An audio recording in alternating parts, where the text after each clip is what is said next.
Bonjour, ici Andrew, cofondateur de Flytrippers. L'autre cofondateur, Kevin, est en ce moment quelque part entre l'Afrique et l'Europe. C'est son vol de retour de son voyage, il va pouvoir faire sa propre vidéo. Mais là, aujourd'hui, c'est mon tour et je veux vous parler de la Floride. Pourquoi la Floride? Parce que moi, je déteste le froid, je déteste l'hiver, puis je sais que je suis pas le seul. Toujours plein de gens qui me disent « Ah, t'es chanceux, t'es encore en Floride, j'aimerais donc ça. » Mais pourtant, ça coûte vraiment pas cher venir ici, même pour une semaine ou un long week-end. C'est ça le but de la vidéo aujourd'hui. Je veux que tu me dises dans les commentaires combien tu crois que ça peut coûter une semaine ici à Miami? Ou un long week-end, ce que tu préfères, ce que tu aimerais faire comme escapade pour fuir le froid.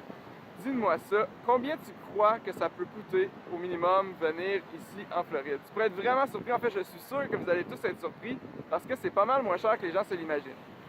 Aussi, on est super chanceux parce que de Montréal, c'est probablement la destination la moins chère en termes de billets d'avion. Peut-être Toronto est moins cher, mais personne ne va aller là l'hiver, on s'entend. Puis c'est une destination internationalement reconnue. Les gens viennent de partout dans le monde pour découvrir Miami. Nous, on a la chance de venir pour vraiment pas cher. Encore, je te répète, pas mal moins cher que tu peux te l'imaginer. Puis j'ai bien hâte de t'en parler dans le prochain article.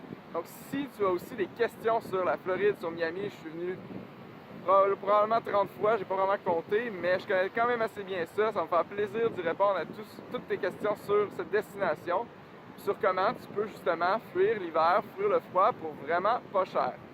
D'ailleurs, un mythe vraiment très tenace, le monde du voyage. Tout le monde croit que voyager coûte cher, ce qui est complètement faux. Voyager peut coûter cher si on veut que ce soit simple, pratique, facile et luxueux. Mais si on veut voyager plus souvent, c'est très possible de voyager pour pas cher, même ici à Miami. Donc j'ai vraiment hâte de t'en parler dans le prochain article. En attendant, au lieu de dire que quelqu'un qui voyage beaucoup est chanceux, pensons-y différemment. En fait, il n'y a pas de chance dans l'histoire. Les gens qui voyagent beaucoup font un plan, ils le mettent à exécution et font leur priorité en fonction de garder plus d'argent pour voyager. Et sur place aussi, ça veut dire faire des choix différents qui permettent de rester à des endroits pour moins cher, comme ici en Floride que je vais vous parler. Donc, c'est vraiment plus une question de changer son mode de pensée parce que voyager peut coûter vraiment pas cher.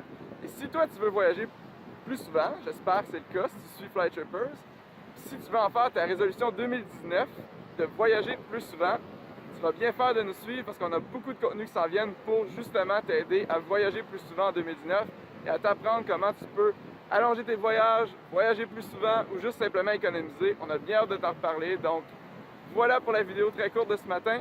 Je veux simplement te rappeler de dire dans les commentaires parce que j'ai hâte de voir la comparaison entre ce que tu crois comme prix pour la Floride et le vrai prix quand je vais vous en parler pour que tu vois que finalement ça peut être vraiment faisable de venir ne serait-ce que pour un long week-end ou même pour une semaine si tu veux fuir le froid comme moi j'adore le faire.